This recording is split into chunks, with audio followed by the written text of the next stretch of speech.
Two world wars tore the heart out of the 20th century. They are a rent in the fabric of history.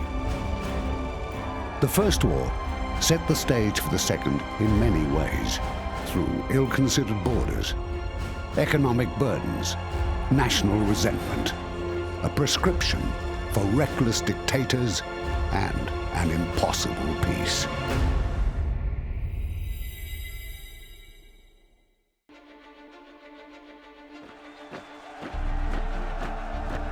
Whether action against Hitler in March 1936, when he sent troops into the Rhineland, would have ended or merely postponed his ambition, can never be known. The consequences of the failure to act are well known. The remilitarization of the Rhineland gives the National Socialist state and Hitler a set of resources that make them a much more formidable foe. You know, the Rhine and the territory alongside it is really key. With his usual and peculiar concern for legitimacy, Hitler put his action in the Rhineland to a plebiscite. 99% approved. In explaining to the Parliament why the British did nothing, Anthony Eden, the Foreign Secretary, said, "It is the appeasement of Europe as a whole that we have constantly before us." And there, he had let loose a word that would be mocked, misunderstood, and vilified for generations to come.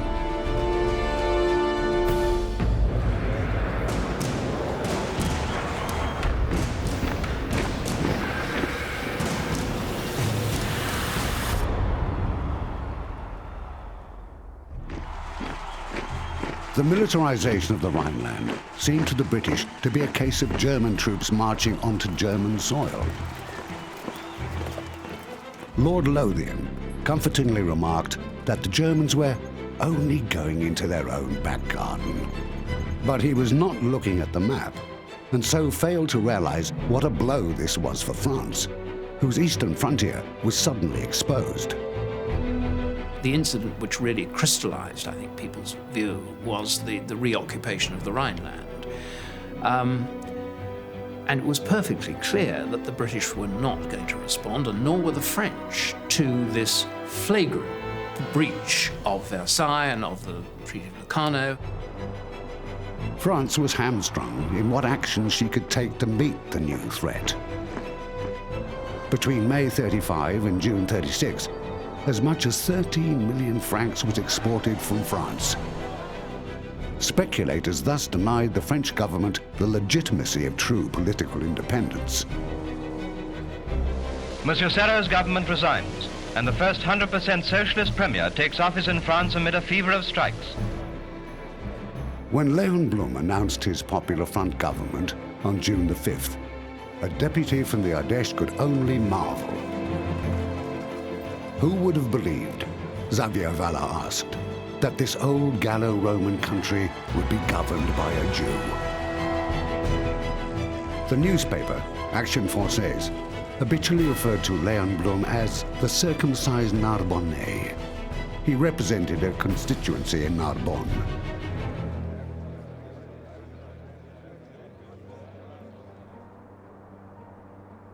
On June the 27th, President Roosevelt accepted the nomination of his party for re-election. And so, I accept the commission you have tendered me. I join with you. To some generations, much is given, he said. Of other generations, much is expected. This generation of Americans has a rendezvous with destiny. His words carried a far greater truth than even he imagined. The 1936 election did more than return Roosevelt. As one of his aides remarked, it all but crowned him. If you just went by the newspapers of the 30s, you would have thought Roosevelt is going to lose because they were staunchly Republican. Roosevelt understands that. He says, I can't change what the newspapers are going to say, but I can command the radio. Roosevelt's opposition through 1936 came from the conservatively weighted Supreme Court, which, in judgment after judgment, struck down every major New Deal initiative, whether help for agriculture, the prohibition of child labor, or restructuring the bituminous coal industry. The Democratic administration and the Congress made a gallant, sincere effort to raise wages, to reduce hours, to abolish child labor, and to eliminate unfair trade practices. You know who assumed the power to veto and did veto that program. The angry president's reputation was sullied, his agenda crippled, when one justice, Owen Roberts, possibly sensing the meaning behind Roosevelt's language, tilted the majority in favor of progress. The necessity of adopting FDR's contentious court reform strategy passed. This New Deal endures, and it puts in place a different infrastructure for the central government. It makes it much more of a player in welfare, industrial relations. It extends its influence over other areas. This becomes transformative in the relationship of government to citizenry.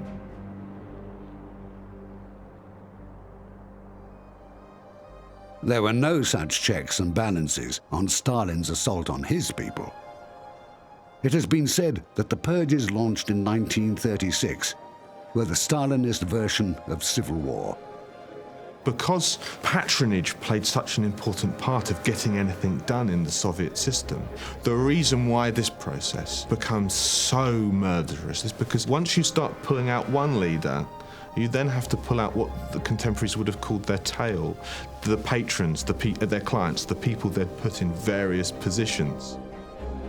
In 1936, Bukharin, the darling of the party, according to Lenin, but now about to face one of Stalin's executioners, said that Stalin was unhappy at not being able to convince everyone, himself included, that he is greater than everyone. I think Stalin enjoyed the trappings of power. I mean, he always said, I'm very modest, I don't want a fuss made of me, but he let it happen. He let the airplanes fly with banners over Red Square in Moscow at the time of his birthday. He let his picture be everywhere. And he kept on saying rather modestly, well, it's only because the people need to identify with someone. I don't really like it. Well, I think people get to enjoy power.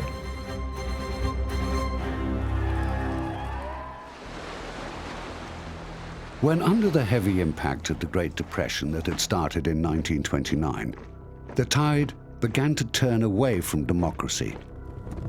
It did so forcefully in Japan.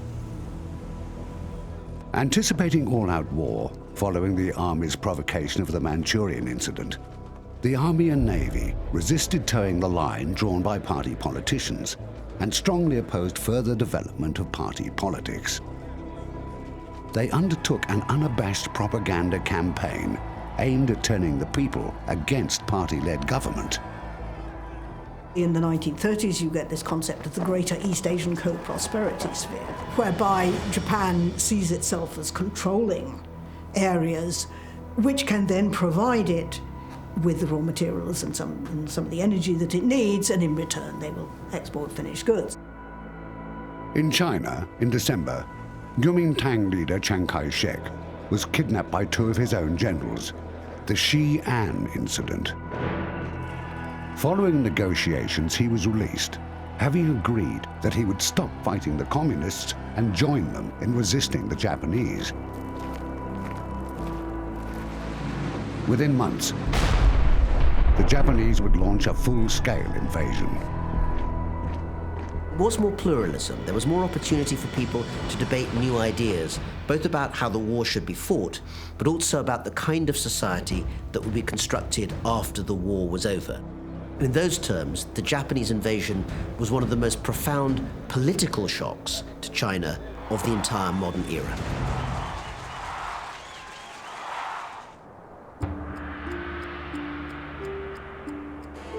In 1936, John Maynard Keynes published The General Theory of Employment, Interest and Money, which buried the sacred cow of the balanced budget. In 1936, according to George Orwell, history stopped.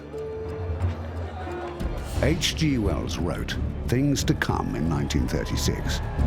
The heroine in Graham Greene's A Gun for Sale declared, men were fighting beasts, they needed war. And Orwell, in Keep the Aspidestra Flying, wrote, our civilization is dying, but it isn't going to die in its bed.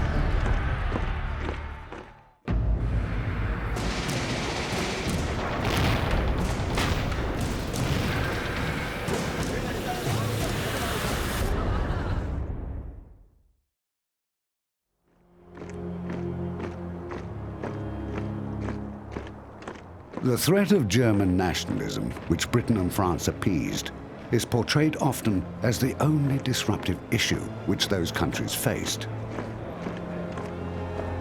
Had it been, perhaps Adolf Hitler would have been dealt with differently. But it was not. Italy, Spain, Japan, India, Egypt, Palestine, Iraq, Syria, and the Soviet Union, a constellation of issues confronted these two democracies. One, which they sought to tackle through a conference in Brussels, was Japan's invasion of China. What you've got by 1937 is you've got some willingness on the part of both of the Chinese communists and the Kuomintang nationalists to work together to try and save China. Now that's a threat to Japan. A weak China is much less of a threat to Japan than a potentially strong China.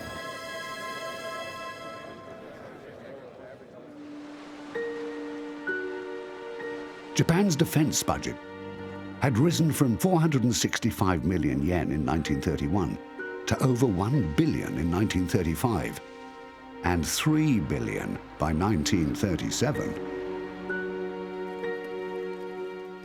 Troops and more troops are marching in the east, and still the world is wondering, must the mastery of China be decided by open war? World War II broke out on the 7th of July, 1937.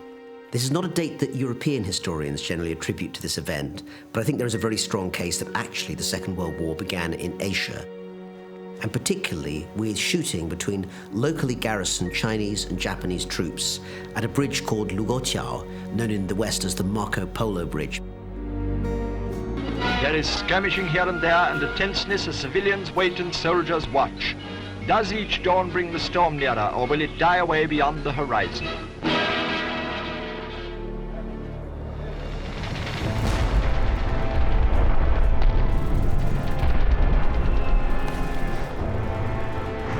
The statement that now we, Chinese people, as a nation, we need to unite together. Despite the class, despite where we're from, and now we need to fight against the enemy from the outside. I think that was definitely a turning moment. Chinese defenders give themselves up. So the defending position is taken, and the soldiers of Japan march on.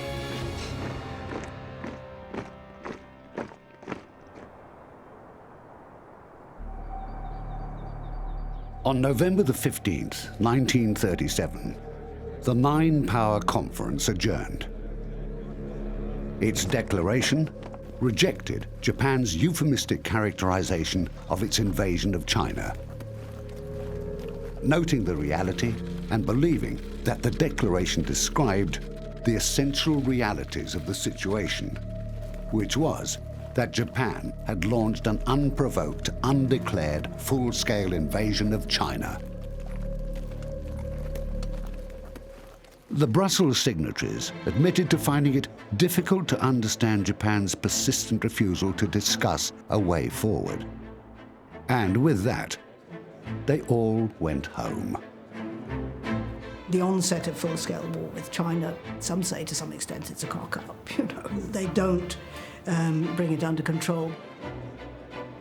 By the late 1930s, what you've got is a China that is increasingly trying to unify itself.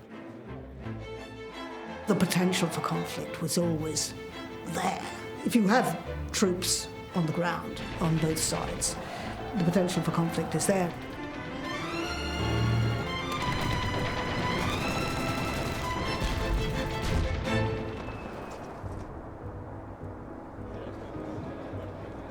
It seems incredible, viewed through our end of the telescope, that the British Foreign Office in March 1937 was suggesting that a general settlement with Hitler was still a possibility, perhaps in exchange for the restoration of former German colonies, Cameroon and Togoland. But British optimism arose from a keen awareness of deficiencies. The annual output per blast furnace in the British steel industry had increased from 30,000 tons in 1913 to 83,000 tons in 1937. It was not enough.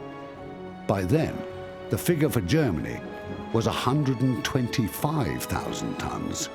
For the USA, 210,000. In May, Neville Chamberlain entered Downing Street as Prime Minister. He was 68, and he faced a threatening world, peopled by such characters as he had never known. Parodied as an umbrella-twirling fool, he was able to pursue his policy of appeasement, not because he was a weak Prime Minister, but because he was a strong one who controlled his cabinet with autocratic firmness. You know, he was not the naive, wide-eyed idiot that some people portray him as. He didn't trust Hitler. He was trying to get the best deal. Some in the Parliament are thought to have had a better grip on the pulse of the times, but that too is doubtful. The Tories are concerned about the state of Britain's defences and show their sympathy with the views of Mr. Winston Churchill, one of the chief advocates of increasing the armed forces of the Crown. It would be dangerous folly for the British people to underrate the amazing qualities of courage, comprehension, self-control and perseverance which he exemplifies, Churchill wrote on October the 10th. He was not, of course, describing Chamberlain or Hitler. He was talking about Mussolini. Churchill's been portrayed as a sort of wine-bibbing Liberal Democrat. In fact, he was a whiskey-sloshing Tory thug, and that's just what we needed where Hitler was concerned. He was prepared to stand up to it, and he was unintimidated by the menace. It was a very challenging time for would-be judges of character. Lord Halifax had met Hitler, and his impression of the man, he wrote, was that he was very sincere. Stalin's Russia, on the other hand, Lord Halifax considered to be the Antichrist. A man with a less church-bound Manichaean view might have reached out and done some good in pre-war diplomacy. He might, as British Foreign Secretary, have tested Foreign Minister Litvinov's suggestion of a British-French-Soviet accord in defense of Czechoslovakia. He might have, but he did not. And in March, the air raid sirens were tested for the first time in London. And the city's gas mask depot was opened. People saw what was happening in Manchuria, in Abyssinia, in Spain. So they knew what aerial bombardment meant. They knew that this would be a war not of combatants, but a war on the non-combatants. This would be a war against civilians.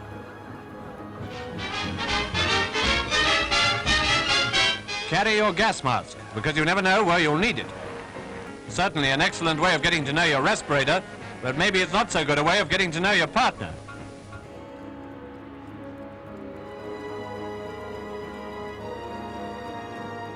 It was a time for governments to prepare their people. In 1937, the Japanese Ministry of Education issued a text titled Cardinal Principles of the National Polity. This was an official statement for use in schools. It defined the Japanese state as aggressively nationalist, imperialist, authoritarian, non-individualistic. The 30s was a decade of reaction in Japan. Reaction to individualism, socialism, jazz. Reaction that reinforced the pillars of emperor, nation, tradition. The future, the loudest voices argued, was polluting the national essence, kokutai.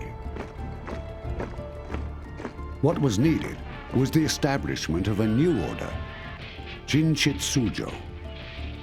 Of course, the last thing the voices wanted was for the new order to have anything new about it.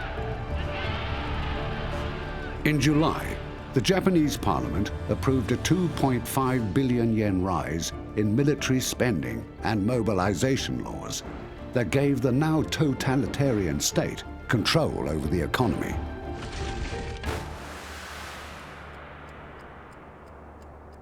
When Japan launched the full-scale invasion of China, America remained docile. The Dominions remained markedly shy of contributing to the defense of the region.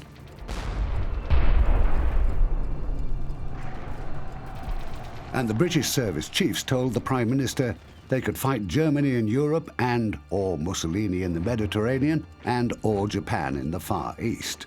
What they could not do was fight all three. What was Neville Chamberlain to do? What he did has become known as appeasement.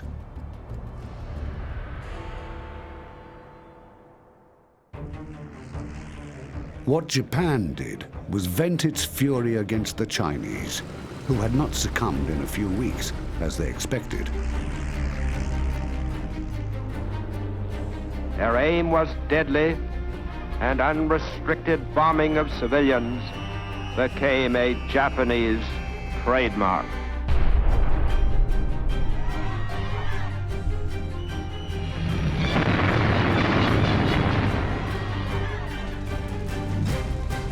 When we think about the experience that we associate with the war in the West, even something as iconic as the Blitz in London, we should remember that those experiences were not just shared in China, but often the Chinese were there first. The atrocities inflamed the world. A Gallup poll after the Nanking atrocity found that 59% of Americans supported China and 1% Japan. Irving Hoffman, filing from New York for The Hollywood Reporter in 1937, described the reaction to first reports of the Japanese capture of Nanking. The shots, he said, inspire hisses from all parts of the house, and when a Japanese aviator is shot to earth, the house rocks with applause. When people look today at newsreel footage or photographs of the war in China in its first 2 or 3 years, 1937 to 39, I think what might strike them is not so much its strangeness, but its familiarity. The city of Chongqing, the temporary capital of China, being bombed at some seasons almost on a daily basis with incendiary devices dropped by Japanese planes. The digging of trenches in the streets of Shanghai during the desperate battle for that city in the summer and autumn of 1937. The training and drilling of troops, often at very short notice in desperation. The sending of refugees from the vulnerable cities to the interior, to the countryside. China's problem was that she lacked organization, and most of all, she lacked modern weapons. In Europe, an undeclared race was on to match the offensive capability of potential enemies. And the emphasis was on air power. In 1937, Germany built 5,606 aircraft. The USSR, 6,033. Great Britain, 2,218. Italy, 1,794. And France built 370.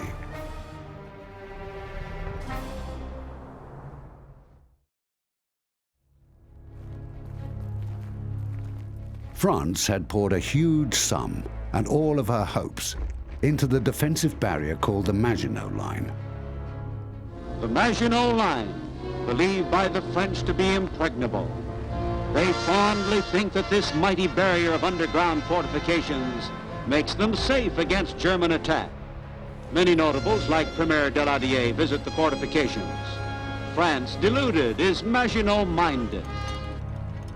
If war came in any other form or trampled into any other part of France, there would be disaster. And there was.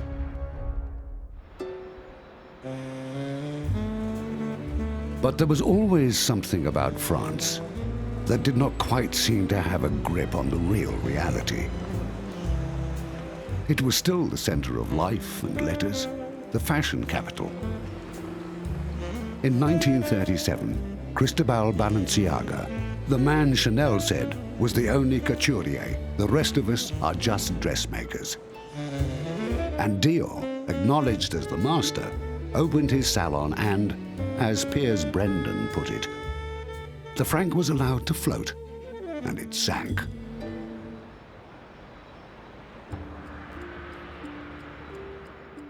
Molotov said of the Great Terror, "We were driven in 1937 by the consideration that in the time of war, we would not have a fifth column, and the terror switched to maximum pitch." Along with thousands of so-called kulaks, the landed but still impoverished class of peasantry, 42,000 ethnic Germans, 56,000 Poles, even 6,000 citizens of Outer Mongolia had been shot.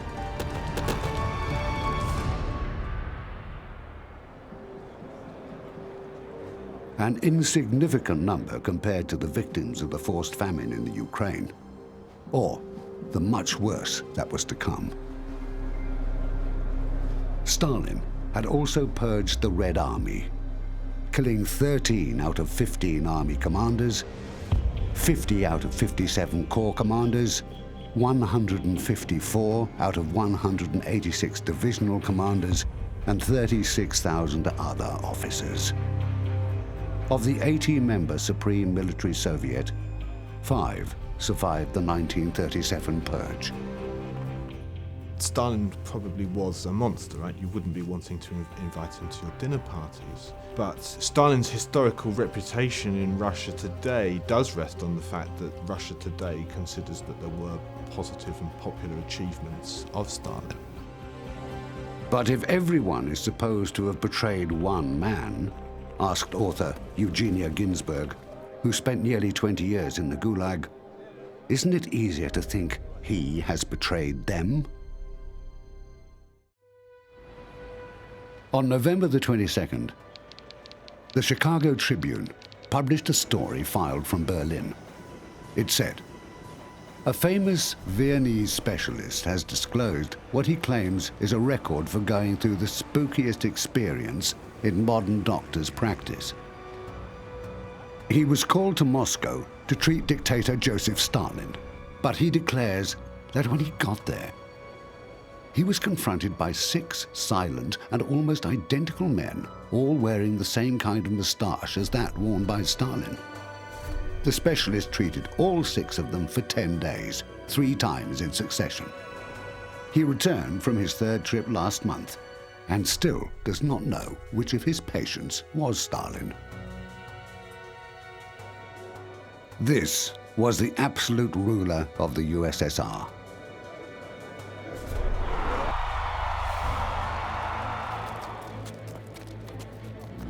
In Spain in March, at the Battle of Guadalajara, Republican forces sent Italian formations into headlong retreat.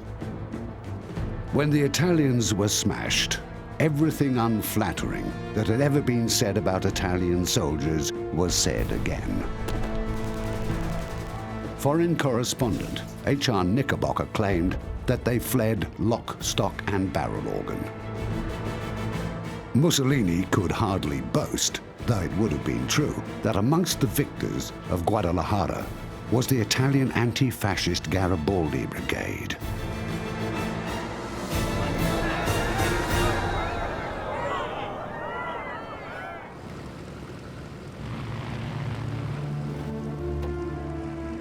The strength of Germany's Condor Legion never exceeded 5,000, but its firepower was greater than that of the combined air forces of World War I. At 4:30 p.m. on April the 26th, 1937, its bombers arrived over Guernica, the holy city of the Basques. It is difficult to nominate the moment when Nazism first revealed what it would devour, if ever it entered the arteries of Europe.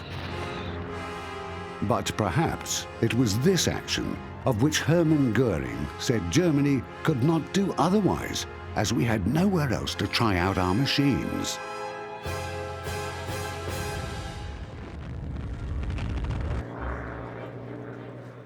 In 1937, Pablo Picasso poured his heart and outrage into one of art's most impassioned paintings. Picasso does seem to have done something that has endured and still keeps a message that we recognize and respond to today. Its impact at the time was modest. It was exhibited in Paris in 1937 in the Spanish Pavilion, and people had difficulty understanding it. Crowds were more attracted by Dufy's homage to electricity.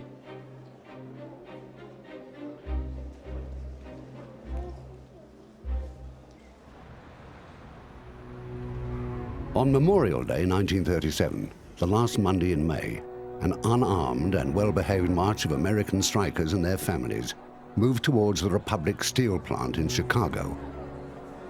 The New Deal didn't conquer unemployment. Unemployment remained at a very high level throughout the 1930s in the United States. Even in 1937, the best year of the 1930s, it was probably around about 10% of the workforce.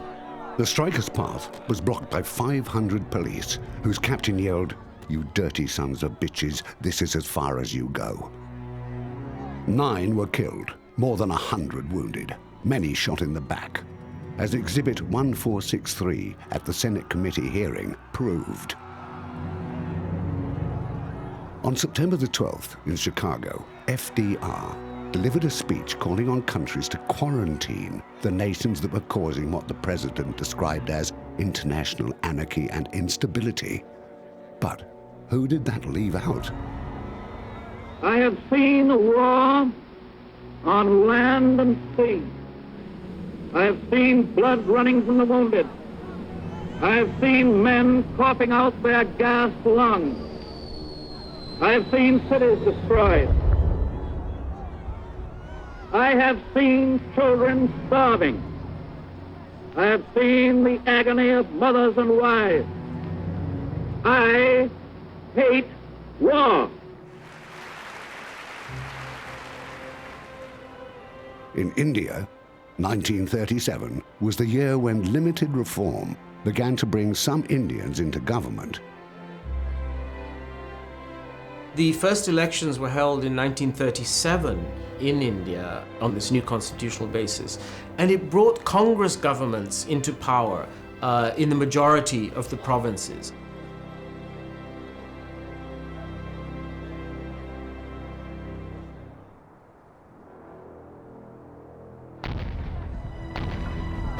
Elsewhere, the general trend seemed to be retrogressive. Terror was rampaging through Spain. To the east, new records in monstrosity were being set in the Soviet Union. And in China, a foreign nation was pressing a full-scale invasion. The history books say that the World War started in 1939. Some even say 1941. It's a matter of perspective.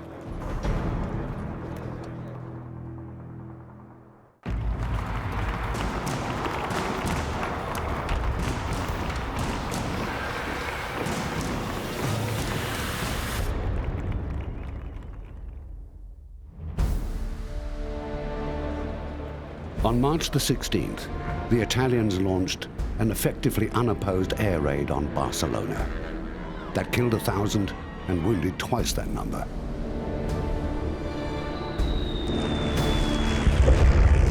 This will send up our stocks in Germany, said Count Ciano. They love total and ruthless war.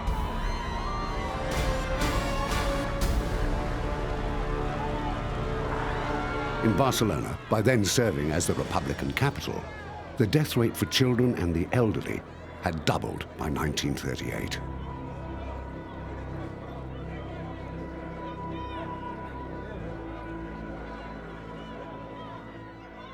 Here are official pictures of Italian units in Spain and members of a contingent being decorated by the insurgent general.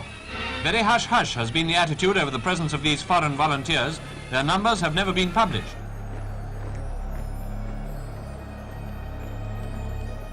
On July the 18th, the second anniversary of the failed coup, the rebel government in Burgos proclaimed the elevation to the dignity of Captain General of the Army, among other titles, of the most excellent Senor Don Francisco Franco Bahamonde.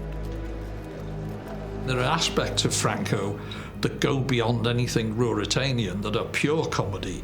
You know, he's a man who believed in alchemy, thought he could resolve Spain's international economic problems by turning lead into gold. He believed that a powder could be produced that when mixed with the water of a particular river would turn into gasoline. Some of the things he says are seriously comical.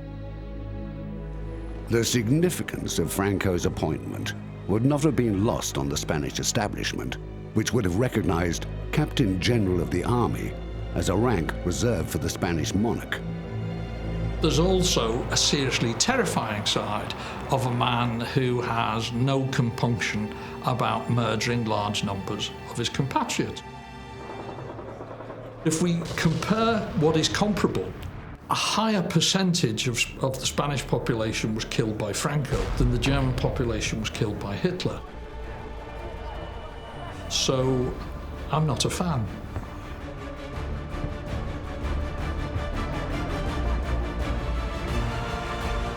On August the 1st, the Republican Army of the Ebro was ordered to go onto the defensive.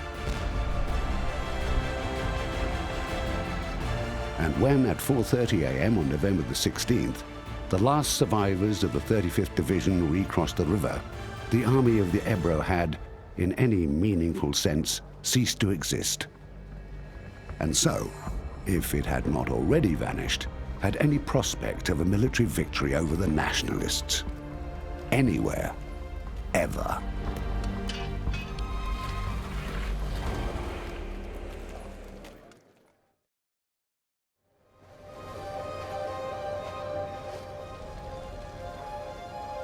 By September, only 7,102 foreigners were left in the much celebrated and romanticized international brigades. They were to leave behind 9,934 dead and 7,686 missing. As the Republican forces prepared to face the final and decisive rebel assault on Barcelona, they could count only 40 tanks, less than 100 field guns, barely 50 serviceable aircraft, and only 40,000 rifles.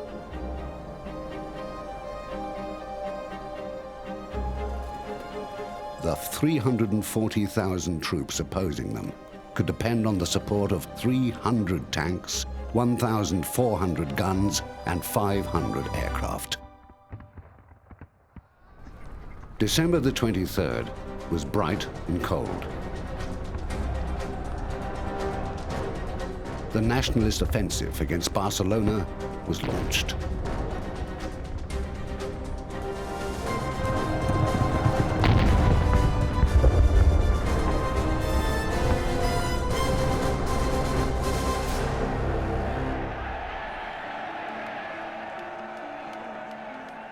Under a February 26 byline, AAP reported, "Swear with us that Austria shall live forever," was the slogan of a torchlight procession, in which 35,000 adherents of the Fatherland Front took part in one of the greatest demonstrations in Salzburg's history. The correspondent goes on to report that Nazis who refused to uncover when the Austrian anthem was sung had their hats knocked off. Chancellor Schuschnigg announced a referendum that would ask whether voters supported a free and German, independent and social, Christian and united Austria. They would not be allowed to answer. Schuschnigg met Hitler and caved in to all of his demands, but that did not deflect the Führer from sending his troops across the border. As Chancellor Schuschnigg of Austria accepts Hitler's terms and reforms his cabinet with Austrian Nazis. Forgotten is the sensation of Germany's army changes, Chancellor Schuschnigg's surrender has set the front pages a new puzzle. Reflecting on his meeting, Schuschnigg said he felt as though he had met a madman who thinks he is God.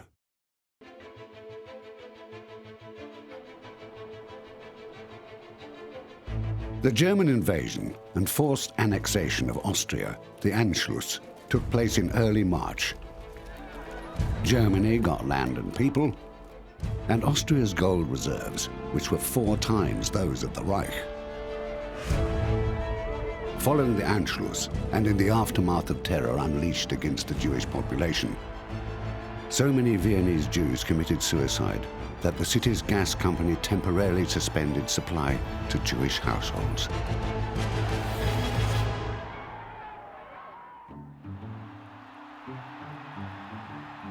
Two months after the Anschluss, a football match was scheduled for Berlin. The German national team now included several of the more powerful Austrian team, which had defeated England in 1936. They were now Germans. The visiting team was England. The English team give the Nazi salute during the German national anthem. Some claimed it was to make up for British athletes not having given the salute at the Berlin Olympics. Neville Henderson, Britain's ambassador to Berlin, said that the Nazis were looking for victories to boost their regime. It is, he said, their way of claiming a super race. When Goulden seizes an opportunity and makes it 6-3.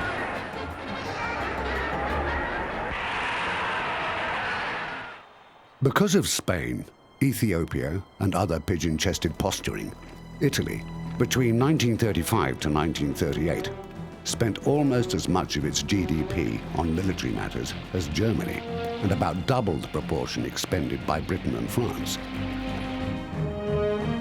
Between 1934 and 1940, military and colonial outlays accounted for 51% of expenditure. It is hard not to be reminded of Bismarck's bon mot. Poor Italy, such a huge appetite, such poor teeth.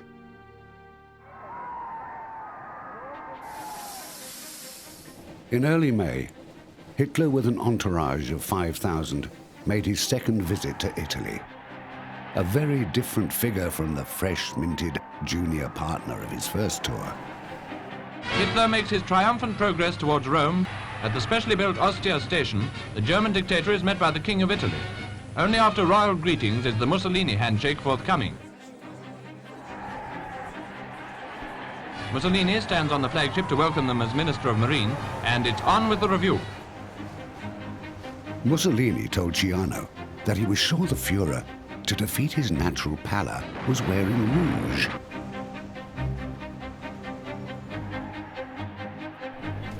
With Austria safely pocketed, attention turned to Czechoslovakia, or at least its western region, the Sudetenland, where lived 3 million ethnic Germans.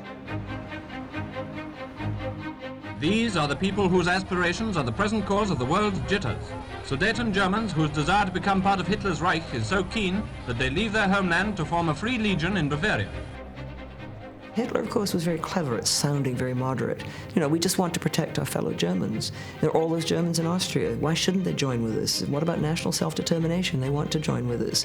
All those poor Germans in the Sudetenland, in the western part of Czechoslovakia, I mean, all they want to do is join with their fellow Germans. And if we get that, we're going to settle down. We don't want much more. All we want is just to be respected. He sounded very reasonable at times, particularly when he was talking to foreign statesmen. Off went the man with the umbrella and the wing collar. bringing to the international crisis, according to the narrator of British Movietone News, his courageous genius. So what do we see about Chamberlain? We see that he is a man who is very concerned with being popular, with being liked, with being loved, with being admired. This isn't about romance as such. It's about being the kind of paternalistic figure. My policy has always been to try to ensure peace, and the Führer's ready acceptance of my suggestion encourages me to hope that my visit to him will not be without result. The Czech ambassador to Britain, Jan Masaryk, expressed himself fearful of Chamberlain's senile ambition. The accomplished fact of Nazis occupying Sudetenland has been another event rendering negotiations difficult. The so-called Sudeten Free Corps move into Asch, a frontier town, without show of opposition. Pity the poor Sudetens who do not profess Nazism.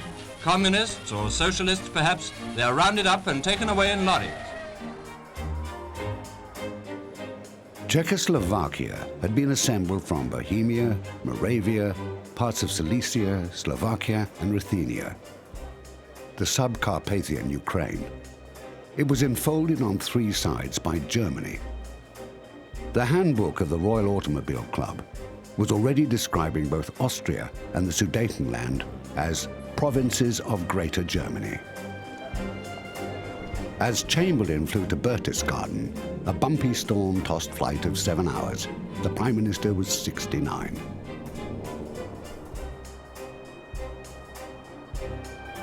As soon as Hitler sees that old man, said Mussolini, he will know that he has won the battle. There was also, I think, an extraordinary willingness to believe that somebody like Chamberlain could really, deal with Hitler. Of course, it partly stemmed from Chamberlain's amazingly arrogant self-confidence, that he understood Hitler and that Hitler liked him and that he could get on with it. In fact, Hitler despised him.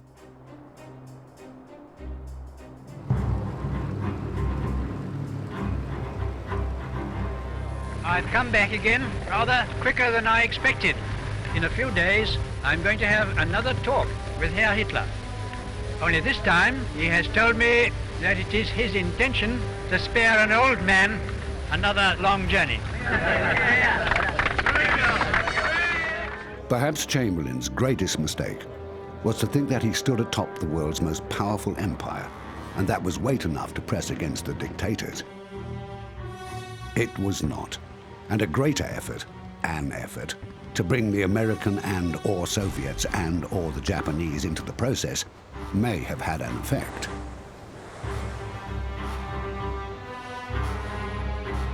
When Chamberlain agreed to go to Munich, President Roosevelt sent him a cable which contained 2 words: good man. Various forms of Foreign Office doggerel reportedly parodied the effort in similar terms. If at first you don't appease, went one ditty, fly, fly, fly again. When I come back, I hope I may be able to say, as Hotspur says in Henry IV, out of this nettle danger, we pluck this flower safety.